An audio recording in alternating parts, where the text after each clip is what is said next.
Hi friends, ఇవాల్టి video వచ్చేసి మంచి బ్లౌజ్ కటింగ్తో మేము ముందుకు వచ్చాను. చూడండి, ఇక్కడ వచ్చేసి చూస్తున్నారు కదా, నేనైతే పండగ సీజన్లో ఎలా ఫాస్ట్గా కట్ చేస్తాను అనేది అయితే చూసేయండి. చూడండి, నేను ఫస్ట్ అయితే హ్యాండ్స్ తీసేస్తున్నాను. చిన్న సైజ్ కాబట్టి హ్యాండ్స్ అయినా తీసుకోవచ్చు, బ్యాక్ పార్ట్ అయినా తీసుకోవచ్చు. ఇంకా చూడండి, నేనైతే చాలా బిజీగా ఉన్నానన్నమాట ఈ పండగ టైంలో. చూడండి, వీడియో అయితే చివరి వరకు చూడండి, స్కిప్ చేయకండి, లైక్ చేయండి ఫ్రెండ్స్. ఇంకా కస్టమర్ అనేది హ్యాండ్ హైట్ తగ్గించమంది, అందుకనే నేను హెమ్మింగ్ కోసం పెట్టేసి దానిపైన కొంచెం పైకి పెట్టానమాట. ఇంకా ఇలా కట్ చేస్తానండి. సీజన్ ఎక్కువగా ఉండి వర్క్ ఎక్కువగా ఉన్నప్పుడు నా స్టైల్ ఇదనమాట. అంటే బిగినర్స్కి ఏంటంటే అర్థం కాదు కదా, ప్రతిదీ కొలతలతో చెప్పాలి. ఇంకా బాగా ప్రాక్టీస్ ఉన్న వాళ్ళకి చూడగానే అర్థమైపోతుంది కదా, నా పరిస్థితి అంతే అనమాట. నేనైతే ఇంకా టకమని కట్ చేస్తున్నాను. చూడండి, హ్యాండ్స్ అయితే కట్ చేసేసాను, ఇంకా టక్స్ కూడా పెట్టేసుకుంటున్నాను. ఇప్పుడు ఎలా ఉందంటే నాకు టైం వచ్చేసి 3 days 30 బ్లౌజెస్ టార్గెట్ అనమాట. 35 ఉన్నాయి, అవన్నీ అయిపోవాలన్నమాట. ఇంకా చూడండి, ఇప్పుడు వచ్చేసి బ్యాక్ పార్ట్ కూడా కట్ చేస్తున్నాను. హ్యాండ్స్ తీసాను కదా, ఇంకొక వైపు ఉంటుంది కదా మనకి జెయింటింగ్, అటువైపు నుండి జెయింటింగ్ మన వైపు ఉంటుంది, ఓపెన్స్ అటువైపు వేసేసుకొని కింద తగ్గులు లేకుండా నీట్గా కట్ చేసాను. చూడండి, కట్ చేసేసుకొని ఒక 1/2 inch కుట్ల కోసం వేసేసుకున్నాను. ఇప్పుడు వచ్చేసి సైజ్ బ్లౌజ్ ఉంటుంది కదా, దాని బ్యాక్ పార్ట్ మిడిల్కి మడిచేస్తే నడుము లూజు ఎక్స్ట్రా 1 inch. నేను చెప్పే స్టైల్లో మినిమం కటింగ్ ఎంతసేపట్లో అవుతుందంటే 7-8 నిమిషాల్లో కట్ చేయొచ్చండి. ఎంత పెద్ద సైజ్ అయినా సరే ఒక 7-8 నిమిషాల్లో బ్లౌజ్ కటింగ్ అయిపోతుంది, ప్రతిదీ మెజర్మెంట్స్తో సహా. చూడండి, ఇప్పుడు నేను హైట్ కూడా మార్కింగ్ వేసేసాను. కింద 1/2 inch కుట్లకు వేసాను, పైన హైట్ దగ్గర 1/4 inch ఎక్స్ట్రాగా వేసేసుకున్నాను, సైడ్ వైపున లైన్ వేసేసాను. కస్టమర్ ఇచ్చిన సైజ్ ప్రకారం వస్తుంది, అలాగే మనకి తొందరగా అవుతుంది, పర్ఫెక్ట్గా కుదురుతుందండి. నేను పర్ఫెక్ట్గా కుదరకపోతే నా దగ్గర ఇన్ని బట్టలు ఎందుకు ఉంటాయి? సీజన్ అని కాదు, అన్ సీజన్ అని కాదు, ఎప్పుడు బట్టలు ఉంటాయన్నమాట. ఇప్పుడు దసరా సీజన్లో మాత్రం చాలా ఉన్నాయి. చూడండి, ఇప్పుడు వచ్చేసి నడుము లూజు, చెస్ట్ లూజు 2 చెక్ చేసుకుంటున్నాను. ఇక్కడ నేను నడుము లూజ్ వచ్చేసి మనకి 34 ఉందండి. ఈ సైజ్కి 8.5 వచ్చింది ఫోల్డింగ్ మీద. అలాగే ఫ్రంట్ డబుల్ ఫోల్డింగ్, మనకు back double folding, 4 foldings plus చేస్తే ఎంత అవుతుంది? అదే మనకు నడుము లూజ్ అనమాట. 34 వచ్చేసి నడుము లూజు. చెస్ట్ కూడా ఎంత ఉందో ఈ కస్టమర్కి చెక్ చేద్దాం. చూడండి, ఇప్పుడు ఫస్ట్ నుంచి చంక కింద కుట్టు వరకు చెస్ట్ కూడా అంతే ఉందండి. కొంతమంది ఇలా కూడా ఉంటారనమాట, నడుము చెస్ట్ అంటే వాళ్ళకి చెస్ట్ ఎక్కువగా ఉండదు, బాడీ మాత్రం అక్కడికిక్కడికి సమానంగా ఉంటుందన్నమాట. అలాంటి సైజ్ బ్లౌజ్ కటింగ్ ఇది. నెక్ వచ్చేసి పైన 2 ఇంచులు, కింద వచ్చేసి 2.5 ఇంచులు పెట్టేసుకొని మంచి నెక్ రౌండ్ అయితే తిప్పేసుకుందాం. ఇక్కడ చూడండి, ఈ విధంగా నెక్ రౌండ్ కూడా మార్కింగ్ వేసేసాను.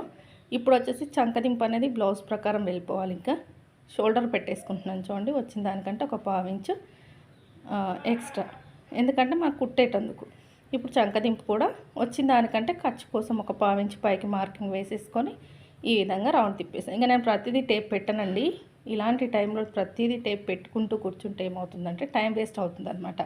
మనకి తెలిసిపోతుంది, మెజర్మెంట్స్ లేకుండా కూడా మనిషిని చూసి కుట్టగలిగేంత కెపాసిటీ పెంచుకోవాలన్నమాట. చాలామంది ఉంటారండి అలా మనిషిని చూడగానే బ్లౌజులు కుట్టేవాళ్ళు.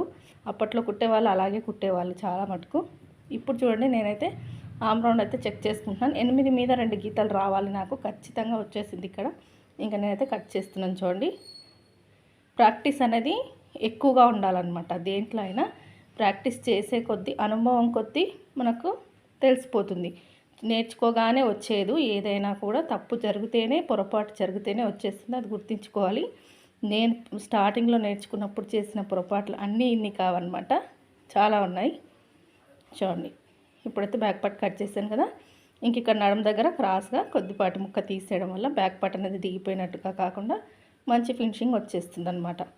ఇప్పుడు వచ్చేసి బ్యాక్ కట్ చేశాను, ఇక్కడ ఫ్రంట్ కట్ చేస్తున్నాను. చూడండి, ఈ కటింగ్ మొత్తం నేను ఎక్కడ వీడియో స్పీడ్గా పెట్టలేదు, నేను ఏ విధంగా కట్ చేస్తానో అదే విధంగా పెట్టాను. నేను 9 నిమిషాల్లో బ్లౌజు కట్ చేశాను, మెయిన్ క్లాత్ కట్ చేశాను అనమాట. అంటే మీరు అలా కట్ చేయగలగాలి అంటే ఏం కావాలి? ప్రాక్టీస్ కావాలి, బాగా ప్రాక్టీస్ కావాలి. కొంతమంది నేర్చుకుంటారు, నేర్చుకొని వదిలేస్తారనమాట దాన్ని. అలా కాదండి, వారానికి ఒక బ్లౌజ్ అయినా కుట్టండి, ప్రాక్టీస్ అవుతుంది మీకు. చూడండి, నేను ఇంకా ఫ్రంట్ పార్ట్ కోసం మార్కింగ్ వేసేసాను, లోతు కూడా తీసేసాను అనమాట. అక్కడ లోతు కోసం కూడా మార్కింగ్ వేసేసుకున్నాను 1/2 inch చంక దగ్గర. ఇప్పుడు ఫ్రంట్ హైట్ చెక్ చేసుకుంటున్నాను. నాకు ఖర్చుతో సహా కలిపి 12.5 ఇంచులు పెట్టుకోవాల్సింది, ఈ సైజ్కి పెట్టేశాను అనమాట. ఫ్రంట్లో మనం ముఖ్యంగా చూసుకోవాల్సింది ఫ్రంట్ హైట్, ఫ్రంట్ నెక్, ఇవి మాత్రం కంపల్సరీగా చూసుకోవాల్సింది అనమాట. సైడ్ కుట్ల వైపు క్లాత్ కూడా ఒకసారి చెక్ చేసుకోవాలి మనం. ఇప్పుడు ఫ్రంట్ నెక్ చూసుకుంటున్నాను చూడండి. ఇక్కడ మనకు ఫ్రంట్ నెక్ ఉక్స్ సైడ్ చూసుకోవాలి. ఎక్కడికైతే క్రాస్ తిరుగుతుందో అక్కడికి మాత్రమే చూసుకోవాలి. మరీ కిందకి నెక్ని స్ట్రేట్గా చేసేసి చూస్తే నెక్ ఎక్కువైపోతుంది. నేను ఇలా ఒకసారి చెక్ చేసుకున్న తర్వాత కూడా పైన పావించి కుట్టుకు వదిలేసి చెక్ చేస్తానన్నమాట. చూడండి, కొంచెం ఎక్స్ట్రాగానే ఉంది, ఇంకొక పావించి రౌండ్ అనేది కొద్దిగా ఎక్స్ట్రా ఉంది. లేదంటే ఇలా పెట్టేసుకొని ఫస్ట్ రఫ్గా గీసేసుకొని ఇలా నెక్ పెట్టేసి కూడా మనం మార్కింగ్ వేసేసుకోవచ్చు. చూడండి, ఇక్కడ నేను మార్కింగ్ వేసేసాను కదా. ఇప్పుడు ఉక్స్ సైడ్ ఫస్ట్ ఉక్స్ నుంచి 4వ ఉక్స్ వరకు మార్కింగ్ పెట్టేసి కర్వ్ షేప్ ఇచ్చేస్తే సరిపోతుందన్నమాట క్రాస్ బెల్ట్ కోసం. ఇలా చాలా సింపుల్గా పర్ఫెక్ట్గా కట్ చేసుకోవచ్చండి. చూడండి, ఇక్కడ మనం కటింగ్ అనేది పర్ఫెక్ట్గా ఉంటే స్టిచ్చింగ్ కూడా పర్ఫెక్ట్గానే వస్తుంది. ఇప్పుడు నేను ఇక్కడ డాట్స్ వచ్చేసి చూడండి, డాట్ వచ్చేసి 3 ఇంచెస్కి స్టార్ట్ చేస్తున్నాను. డాట్ గ్యాప్ వచ్చేసి 2 ఇంచెస్. డాట్ పొడవు వచ్చేసి ఇది పొడవు హైట్ తక్కువగా ఉంది బ్లౌజ్ కాబట్టి 2.5 ఇంచుల పొడవు వేసాను. ఉక్స్ సైడ్ వచ్చేసి మిడిల్లో వేసిస్తాను. ఇంకా ఏ విధంగా అయితే మార్కింగ్ ఉందో ఆ విధంగా నీట్గా కట్ చేస్తున్నాను. చూడండి, చాలా సింపుల్గా అయిపోతుంది అనమాట. నా బ్లౌజ్ కటింగ్ మొత్తం మీకు ఎన్ని నిమిషాలు పట్టిందో చెక్ చేయండి. కరెక్ట్ 7 మినిట్స్ ఏమో పడుతుంది కటింగ్కి. పైన క్లాత్ కట్ చేయడానికి ఒక 2 మినిట్స్. మొత్తం 10 నిమిషాల్లో 10 బ్లౌజులు వేసి కూడా కట్ చేయొచ్చు. సీజర్ అనేది కరెక్ట్గా ఉండాలి మనకి. ఉంటే ఒకే సైజు వాళ్ళు ఎక్కువ బ్లౌజులు ఇచ్చి ఒకే మోడల్ పెట్టమన్నప్పుడు ఈ విధంగా కూడా కట్ చేసుకోవచ్చు అనమాట. ఇంకా క్రాస్ బెల్ట్ అయితే నా స్టైల్లో నా పద్ధతిలో ఉక్స్ సైడ్ వచ్చేసి 4 ఇంచులు, సైడ్ వైపున వచ్చేసి 3 ఇంచులు. కుట్టేసరికి ఇటు 3 అవుతుంది, అటు 2 అవుతుంది. నేను లోడింగ్ పద్ధతిలో వేస్తాను కాబట్టి నేను మళ్ళీ కుట్టేటప్పుడు చెక్ చేస్తాను కాబట్టి నాకు ఎక్కువగా ఉన్న కుట్లలోకి వెళ్ళిపోతుంది అనమాట. చూడండి, ఇలా అయితే కట్ చేశాను. బ్లౌజ్ కటింగ్ అయితే అయిపోయింది కదా. ఇప్పుడు వచ్చేసి మెయిన్ క్లాత్ కట్ చేస్తున్నాను. చూడండి, మెయిన్ క్లాత్ వచ్చేసి అంతా సేమ్ ఉందన్నమాట. డిజైన్ అంతా ఫ్లవర్స్ కానీ లేకపోతే లీవ్స్ కానీ ఇలాంటివి ఏమీ లేవు కాబట్టి నేను చూడండి చిన్న సైజు, పెద్ద సైజ్ అయినా కూడా కొన్నిసార్లు ఇలాగే కట్ చేస్తూ ఉంటాను అనమాట. అంటే మనకి హ్యాండ్స్ కింద జెయింట్స్ పడకూడదు. అలాగే ఇప్పుడు నేను ఒకవైపు కట్ చేస్తే ఖచ్చితంగా హ్యాండ్స్ కింద మెయిన్ క్లాత్ జెయింట్ పడుతుంది. అలా పడకూడదంటే ఇలా సేమ్ వచ్చినప్పుడు అటొక హ్యాండ్ ఇటొక హ్యాండ్ ఇలా తీసేస్తూ ఉంటాను అనమాట. ఇప్పుడు చూడండి, 2 ఫోల్డింగ్స్ ఒక దగ్గర వేసేసి హ్యాండ్స్ అయితే కట్ చేశాను. మిగిలిన క్లాత్లో ఫ్రంట్ బ్యాక్ క్రాస్ బెల్ట్లు అయితే మనం ఒకసారి పరుచుకొని చూడాలన్నమాట. నేనైతే ఇక్కడ చిన్న సైజ్ కాబట్టి డైరెక్ట్గా కటింగ్ చేసేస్తున్నాను. మీరైతే ఒకసారి పర్చేసి అన్నీ మనం కట్ చేసిన లైనింగ్ సెట్ చేసుకొని చూసుకొని కట్ చేయండి. అలా కట్ చేస్తే మనకి క్లాత్ అనేది సేవ్ అవుతుంది. ఇంకొకటి స్టిచ్చింగ్ కూడా టైం అనేది ఎక్కువగా పట్టదండి, స్పీడ్గా అయిపోతుంది. మనం జెయింట్లు వేసామనుకోండి అరగంటలో కుట్టే బ్లౌజ్ ఇంకో 5 మినిట్స్ ఎక్కువ అవుతుంది అనమాట. అదే జెయింట్ లేని బ్లౌజ్ అనుకోండి ఇంకా తొందరగా అవుతుంది కదా. అలా మనం కట్ చేసే విధానం మార్చుకుంటూ కట్ చేసుకోవాలన్నమాట. అంటే మెయిన్ క్లాత్ విషయంలో ఎలా వేస్తే సరిపోతుంది, లీవ్స్ ఎక్కడ ఉన్నాయి, ఫ్లవర్స్ ఎక్కడ సైడ్ ఉన్నాయి అన్నీ చూసుకొని కట్ చేసుకోవాలన్నమాట. చూడండి, నా కటింగ్ అయితే ఇంకా అయిపోయింది. నేను నైట్ టైం కట్ చేస్తున్నానండి. అదే రోజు కటింగ్ అదే రోజు స్టిచ్చింగ్ పండగ సీజన్లో పెట్టుకున్నామంటే పని అనేది అస్సలు ఒడవదనమాట. అందుకని ముందు రోజే కట్ చేసేయాలి.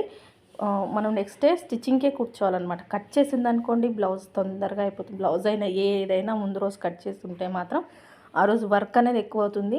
మీరు ఒకసారి ట్రై చేసి చూడండి, ఖచ్చితంగా వర్క్ చాలా ఎక్కువ అవుతుంది అనమాట. మన మీద మనకు కాన్ఫిడెన్స్ కూడా పెరుగుతుంది. నేను చూడండి ఇప్పుడు ఫుల్ ఫీవర్లో కుడుతున్నాను అనమాట. పండగ ఒప్పుకున్నాను కదా, తప్పదు. ఇంకా మనం పండగకి తీసుకొని ఇవ్వలేదనుకోండి వాళ్ళు చాలా డిసప్పాయింట్ అయిపోతారనమాట. కాబట్టి మనకి ఏది ఉన్నా చేసి ఇవ్వాలి. నేను హాస్పిటల్కి వెళ్ళొచ్చి మెడిసిన్స్ వాడుతూ స్టిచ్చింగ్ అయితే చేస్తున్నాను. చూడండి, ఓపిక అనేది అస్సలు లేదు. ఒప్పుకున్నాం కాబట్టి ఖచ్చితంగా ఇవ్వాల్సిందేనండి. ఇంకా నేనైతే నాకు ఎందుకు ఇలా హెల్త్ ఇష్యూ వచ్చిందనేది చెప్తానండి. ఖచ్చితంగా స్టిచ్చింగ్ చేసేవాళ్ళు ఒక వాటర్ బాటిల్ పక్కన పెట్టుకొని 10 నిమిషాలకు ఒక గుక్క ఎందుకు తాగండి. ఎందుకంటే నేను వాటర్ తెచ్చుకున్న సమస్య అంతా ఇంత కాదనమాట. చెప్తాను మీకు ఫర్దర్ వీడియోస్లో ఖచ్చితంగా చెప్తాను. వాటర్ తాగకపోతే స్టిచ్చింగ్ చేసే వాళ్ళకి ఎటువంటి సమస్య వస్తుందనేది వీడియో చివరి వరకు చూసిన ప్రతి ఒక్కరికి